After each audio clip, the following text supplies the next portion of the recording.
Assalamualaikum warahmatullahi wabarakatuh. Salam sejahtera untuk kita semua. Kita kembali dalam perkuliahan di Universitas Telkom ya, e-bisnis, mata kuliah e-bisnis full online untuk pertemuan yang keempat untuk hari ini ya. Oke, seperti biasa sambil di persiapan ya, persiapan untuk segala sesuatunya, absensi dan lain sebagainya jangan sampai ketinggalan. Kemudian materi akan saya share di nanti di ini ya, disiakat sekalian ya biar lebih mudah. Dan juga misalkan nanti ada suatu hal yang mau ditanyakan di grup saja ya, atau di YouTube-nya juga boleh. Oke, perkuliahan sekarang kita mulai beberapa saat lagi.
Oke, kali ini kita akan membahas mengenai jenis dan konsep pembayaran dalam e-bisnis ya.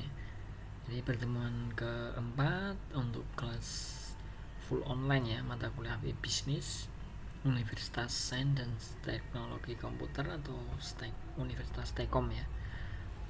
Oke, karena ini full online ya, jadi untuk batas menyimak ataupun absensi tidak ada batasannya. Jadi kalau untuk kelas biasa kan untuk absensi maksimal jam 12 ya, selebihnya tidak bisa absen lah. Nah, saya harapkan jangan sampai kelupaan ya mengenai absensi,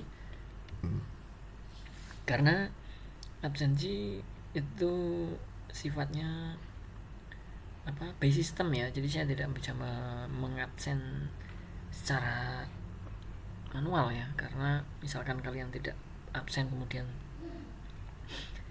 saya disuruh membantu, saya tidak bisa karena itu by system ya. Silakan jangan sampai di bawah 50% ya.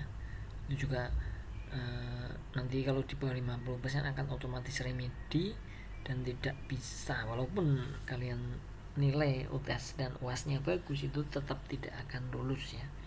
Itu perlu yang sering harus diingat ya, karena ada beberapa yang terjadi seperti itu, tidak pernah absen kemudian pada saat mau ujian akhir ternyata ada beberapa yang nilainya R dan itu harus mengajukan remedi atau mengulang di mata kuliah berikutnya ya. Itu kan nanti sayang sekali ya.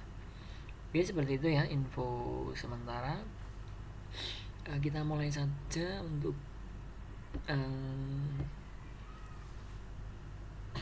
yang akan kita bahas kali ini adalah jenis dan konsep pembayaran e-bisnis ya.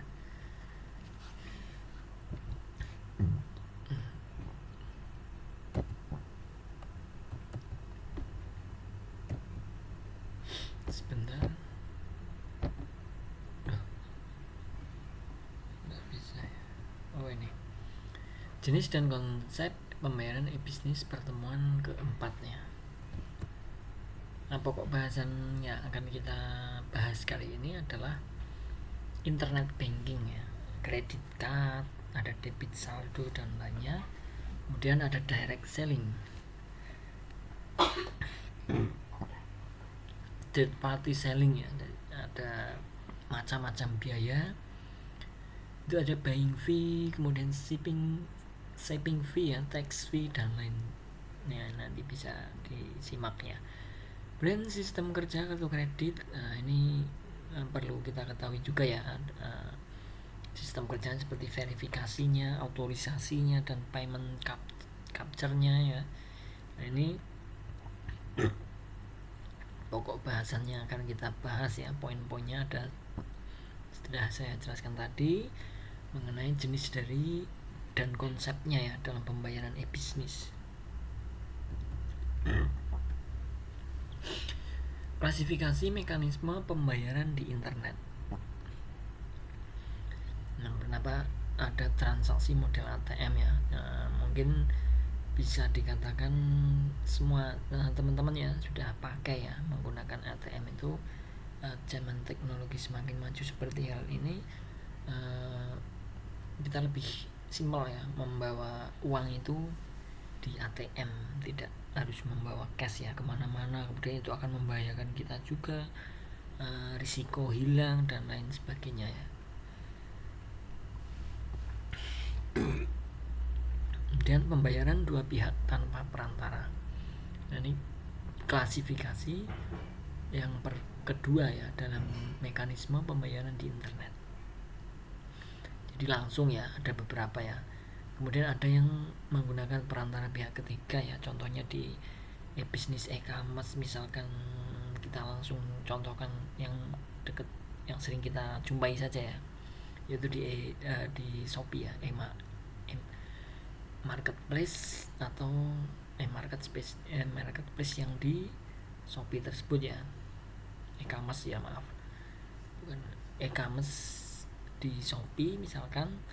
Itu kan pembayaran ternyata ada pihak ketiganya yaitu Shopee-nya ya. Kita misalkan kita menjadi pembeli ya, kemudian ada yang menjembatani adalah apa, e-commerce-nya yaitu Shopee. Kemudian kita membayar ke penjualnya, jadi ada perantara ya, ada pihak ketiga. Nah, seperti itu ya. Ada juga yang tanpa perantara, yaitu misalkan di marketplace ya, kita langsung melakukan transaksinya ke tadi ya, penjual langsung, jadi tidak ada perantara. Nah, macam-macam ya untuk e-bisnis itu.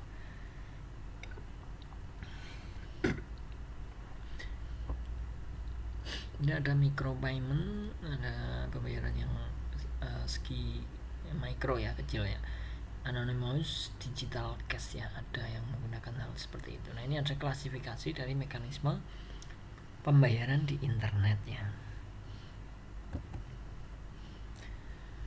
Dan transaksi ATM ini kita bahas adalah menyangkut hanya institusi finansial dan pemegang akun yang akan melakukan pengambilan dari akun masing-masing ya. Jadi ATM ini institusi finansial mengenai keuangan ya, dan pemegang akun yang akan melakukan pengambilan dari akun masing-masing ya. Transaksi di ATM seperti itu modelnya. Kemudian pembayaran dua pihak tanpa perantara ini adalah langsung ya, seperti yang tadi saya jelaskan, tanpa perantara, menggunakan uang nasionalnya. Misalkan kita sama transaksi di negara kita ya, atau bahkan bisa saja ke negara lain ya, nanti akan menggunakan uang nasional tersebut ya. Dan pembayaran dengan perantara pihak ketiga. Nah, proses menyangkut debit, kredit maupun cek ya. Ini tergantung ya. Seperti yang tadi saya jelaskan juga, bisa menggunakan transfer ya, seperti halnya kita membeli sebuah barang di e-commerce ya. Micropayment ini adalah uang receh kecil. Nah, ini skalanya kecil ya. Kalau di micropayment ini adalah pembayaran yang skala kecil. Anonymous ini adalah uang elektronik yang dienkripsi. Seperti halnya ada ya, banyak sekarang ya, ada uang-uang elektronik itu kan banyak ya. Misalkan OVO ya, sebagai contohnya seperti itu. Jadi uang elektronik yang terenkripsi atau dienkripsi, aman ya tentunya ya, karena sudah ada penjaminnya kalau di Anonymous tadi ya. Oke, itu adalah klasifikasi mekanisme pembayaran di internet. Nah, sistem pembayaran yang sering digunakan saat ini adalah sistem pihak ketiga ya, seperti tadi saya jelaskan ya, ada third party system. Jadi pihak ketiga ini berfungsi sebagai agen antara pedagang dan penjual.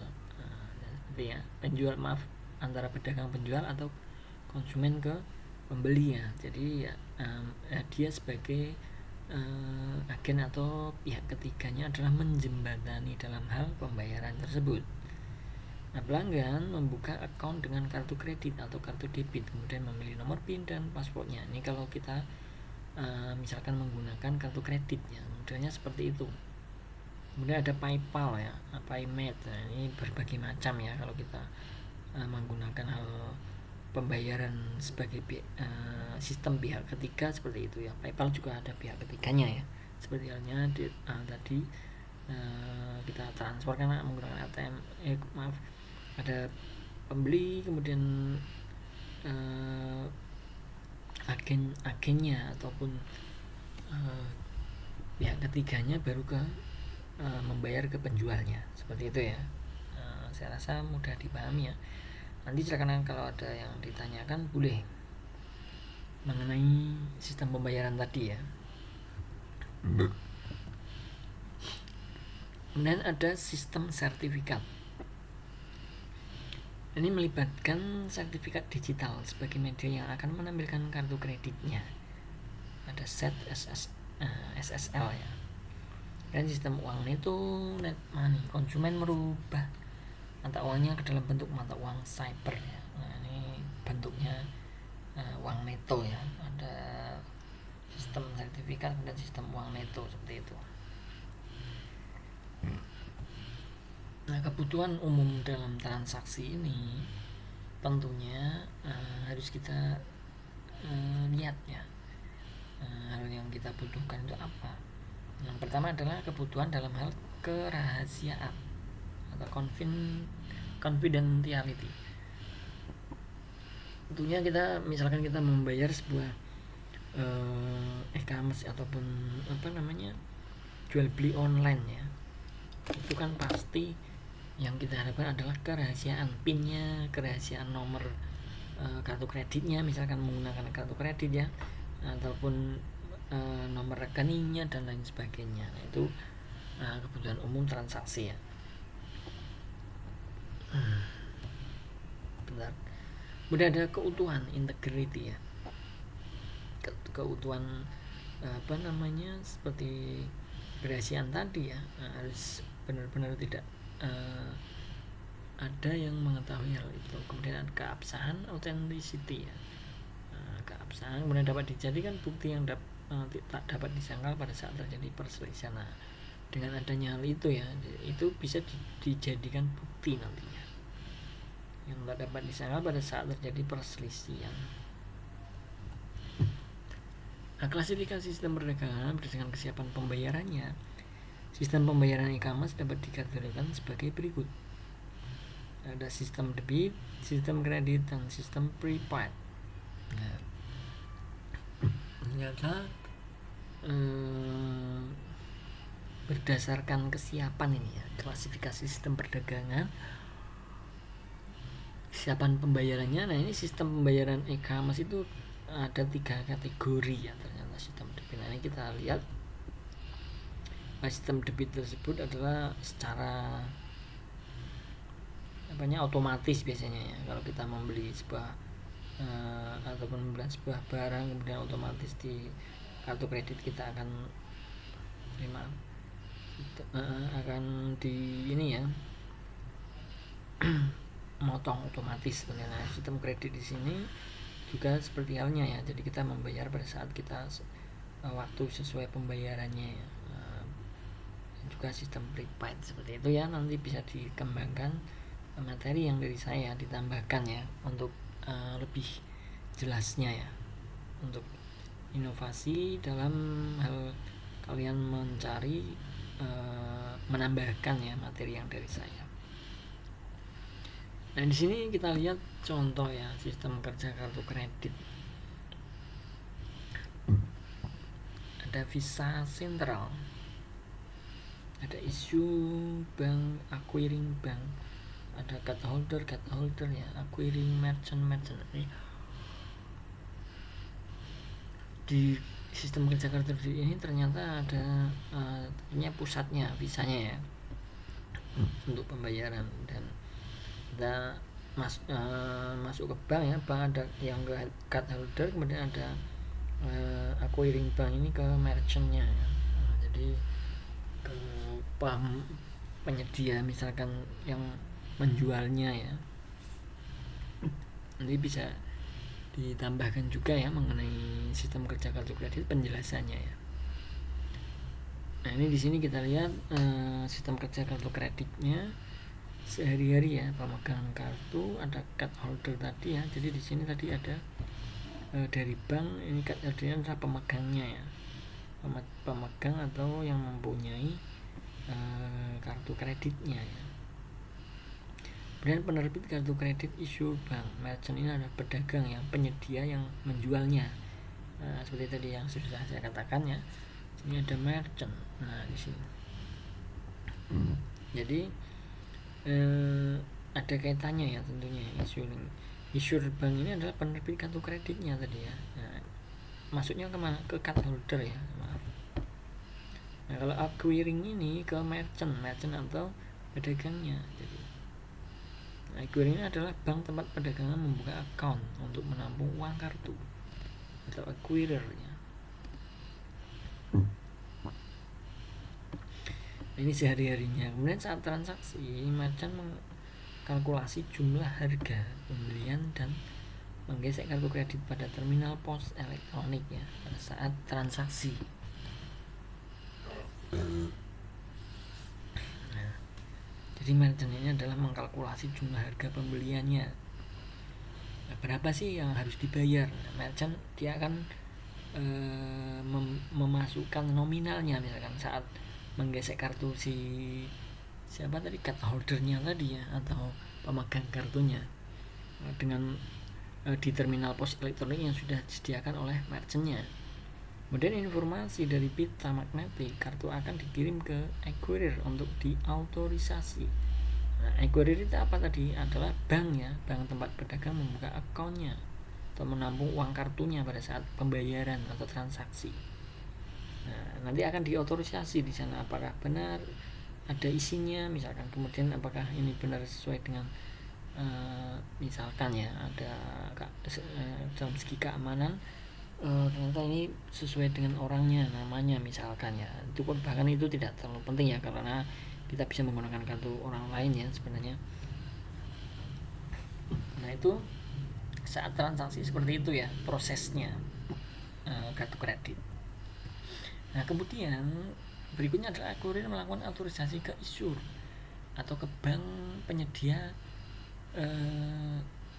kartu kredit tadi melalui jaringan kartu kredit. Jadi langkahnya memang seperti itu, walaupun yang kita tahu adalah kita memberikan kartu kredit digesek oleh si merchant, kemudian kita akan memasukkan passwordnya, kemudian pembayaran selesai. Itu kan secara nyatanya seperti itu ya. Tapi kalau kita bahas di sini adalah langkahnya ya, langkahnya yang perlu kita ketahui. Nah, setelah tadi ke issuer ya, ke melalui jaringan kredit ada autorisasi. Setelah pemeriksaan validitas informasi ya, bahkan bahwa kartu itu benar-benar ada isinya dan lain sebagainya, issuer ini atau yang mengeluarkan kartu kredit itu akan mengirimkan kode autorisasi kembali ke acquirer atau ke penyedia yang menyimpan uang untuk merchant tadi. Nah, langkahnya seperti itu, saya rasa paham ya. Kemudian masih acquirer tadi mengembalikan kode otorisasi kepada merchant, yang tentunya nanti yang akan mengesahkan transaksi tersebut ya. Kalau merchant sudah bilang oke, katakan ya, kalau secara manualnya setelah diautorisasi dia akan kembalikan kodenya ke merchantnya bahwa ini benar ya. Nah, merchant juga meminta pemegang kartu menandatangani slip atau sales draft yang tercetak ya, ataupun dengan cara misalkan memasukkan password. Nah, itu masuk ke sales draft ya. Nah, proses paymentnya capture ya, pada malam hari merchant mengirimkan seluruh transaksi kartu kredit yang sudah diautorisasi pada hari itu kepada acquirer, agar akunnya dikredit atau karena si merchantnya ya, karena mengirim ke acquirernya adalah yang menampung uang tadi ya, agar akunnya dikredit ataupun dibayarkan ya. Setelah memang semua transaksi tersebut dikirimkan ke acquirer, itu nanti acquirer akan mengirim kreditnya, pembayarannya ke siapa? Ke merchantnya atau pedagangnya. Nah, prosesnya seperti itu. Kemudian acquirer melakukan interchange dan permintaan transfer dana dengan issuer. Nah, ini ya. Dia akan meminta ke issuernya atau bank penyedia dari kartu kreditnya. Nah, setelah itu penagihan akan dibayarkan ke merchantnya dari issuer tadi ya, karena sudah ada permintaan dari acquirer. Seperti itu ya, paham ya. Mudah saya rasa untuk langkah daripada transaksi kartu kredit tadi. Kemudian e-commerce, sistem transaksi mutu mail order, telepon order. Kemudian memasukkan nomor kartu kredit yang disediakan pada website merchant ya. Nah, ini kalau dalam transaksi di e-commerce seperti itu ya. Jadi sistem transaksinya mutu tadi ya. Ada mail order, kemudian telepon order, macam-macam ya. Ada yang menggunakan mail, kemudian ada telepon. Nah, kemudian memasukkan nomor ini adalah yang disediakan pada website. Misalkan seperti halnya kita mentransfer ya, kita membeli suatu barang kemudian mentransfer, nanti ada buktinya ya, buktinya untuk misalkan dikirimkan, baru barang akan dikirim. Nah, di sini ada kelemahannya ya. Nah, merchant ini mendapatkan informasi kartu kredit pemegang kartu memang ya. Nah, ini ada kelemahannya mengenai kartu kredit ini. Si dagang tadi adalah mendapatkan informasi kartu kredit pemegang kartu, karena seperti tadi ya, otorisasi itu kan itu akan menerangkan semua informasi dari pemegang kartunya. Nah, itu kelemahannya seperti itu. Mungkin nanti ada pembaruan yang lebih aman ya. Mungkin saat ini pun mungkin sudah ada yang lebih aman lagi. Misalkan kalian bisa coba dicari ya di repositori ataupun di informasi lainnya.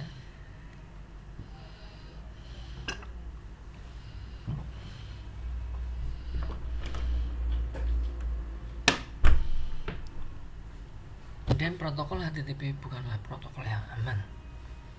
Nah, kalau yang aman kan HTTPS ya, lebih secure atau security. Nah, seperti itu untuk langkah daripada untuk kartu kredit ya, itu masih di protokolnya ada HTTP. Nah, semoga saja mungkin informasi yang terbaru ini kalian bisa dicari ya.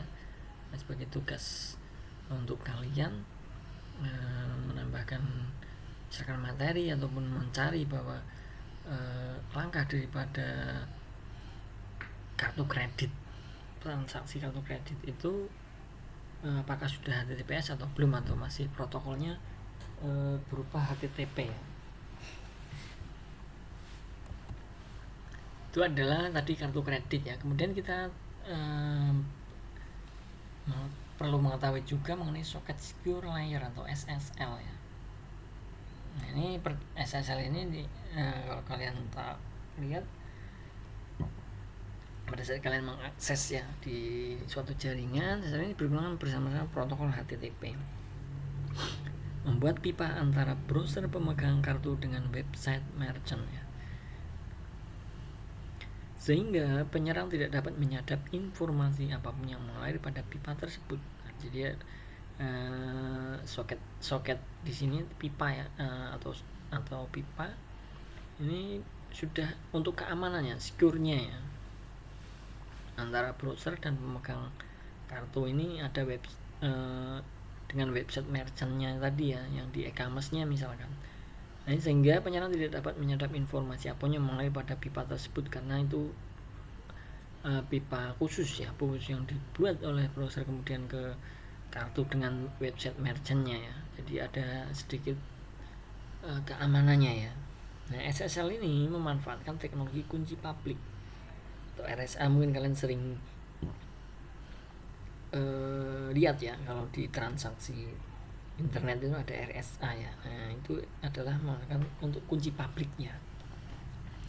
Namun bila kunci ini jatuh ke tangan penyadap, dia berkuasa penuh pada saluran SSL tersebut.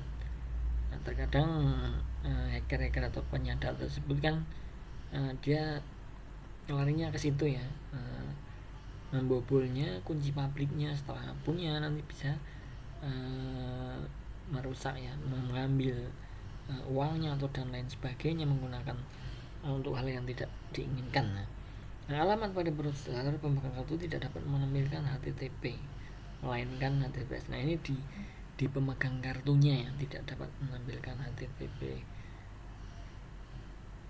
tapi sudah HTTPS, berarti sudah secure atau sudah aman karena ada soket secure layer tadi.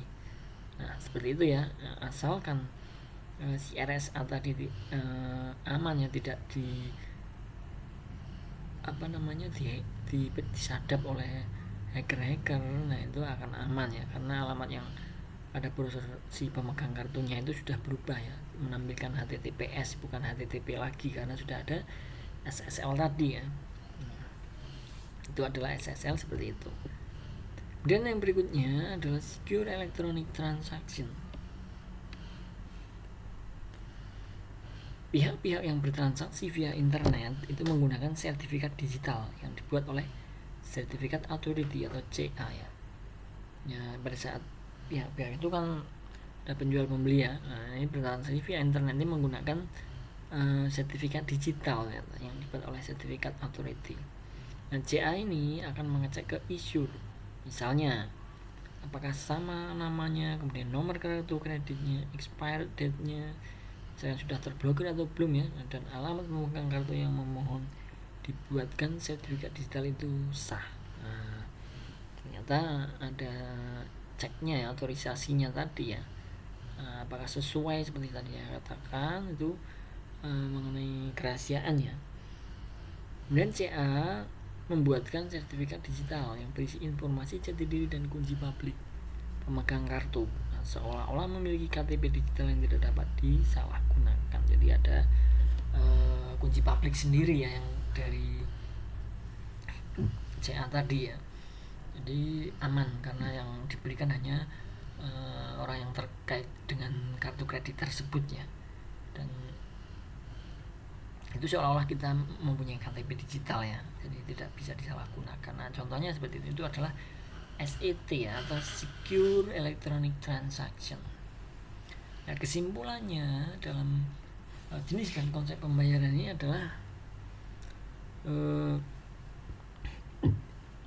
hal-hal yang harus diperhatikan dalam membuat iklan di internet tadi ya. Dalam hal ini ada tujuan beriklannya perlu ditetapkan sebelum memilih media iklan. Misalnya tujuan melakukan periklanan adalah untuk menyebarkan informasi produk dengan cepat ke masyarakat luas. Untuk mencapai tujuan tersebut dicapai melalui sebuah elektronik dan internet. Nah, siklus medianya, sirkulasi media yang dipakai seharusnya disesuaikan dengan segmen pasar yang dituju dan juga harus sesuai dengan distribusi produknya. Jika produk yang ditawarkan distribusi atau daerah penjualan untuk daerah lokal saja, maka media iklan yang dipilih baiknya yang menjangkau daerah penjualan produk tersebut. Dan bila media iklan ingin lebih meluas lagi, Anda bisa menambahkan jauh. Nah, ini mengenai periklanannya. Ini kesimpulannya dalam hal periklanan ya. Kalau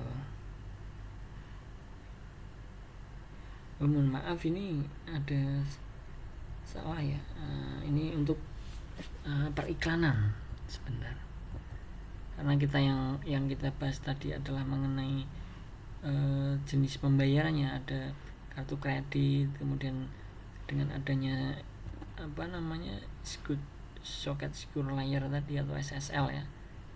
Maaf sebentar. Nah ini ada macam-macam biayanya, dan sistem kerja kartu kredit, verifikasi, autorisasi, dan payment capture tadi ya. Mohon maaf tadi ada third party selling atau pihak ketiga. Nah ini tadi ada sedikit salah ya untuk materinya. Oke. Seperti itu ya yang mengenai materi kali ini, pertemuan 4 ya.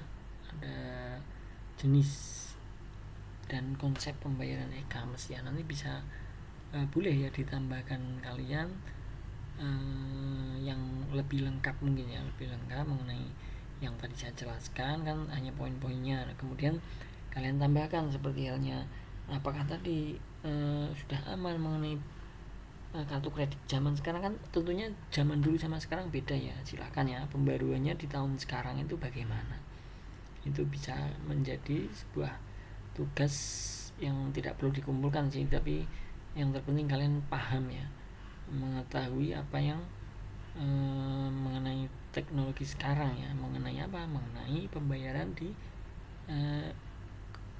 internet ya, ataupun e-bisnis. Mungkin seperti itu ya. Nanti misalkan ada yang mau ditanyakan mengenai jenis dan konsep pembayaran di e-bisnis tadi, silakan ya di kolom komentar YouTube-nya ataupun di grupnya ya, grup WA ataupun japri ke saya langsung juga tidak apa-apa, boleh ya di pertemuan yang keempat ini ya. Oke, seperti itu ya. Mungkin cukup untuk pertemuan kali ini mengenai jenis dan konsep pembayaran bisnis ya. Semoga apa yang saya sampaikan bisa dipahami ya, bisa dimengerti mengenai hal topik tadi ya dalam e-bisnis, dan bisa masuk ya. Misalkan kita dalam hal berbisnis itu akan paham mengenai tadi ya jenis dan konsepnya, walaupun kita sebagai pembeli ataupun penjual itu sama-sama ya harus memahami mengenai hal itu. Terima kasih, saya akhiri untuk pertemuan kali ini. Wassalamualaikum warahmatullahi wabarakatuh. Salam sejahtera untuk kita semua. Selamat beraktivitas kembali. Terima kasih.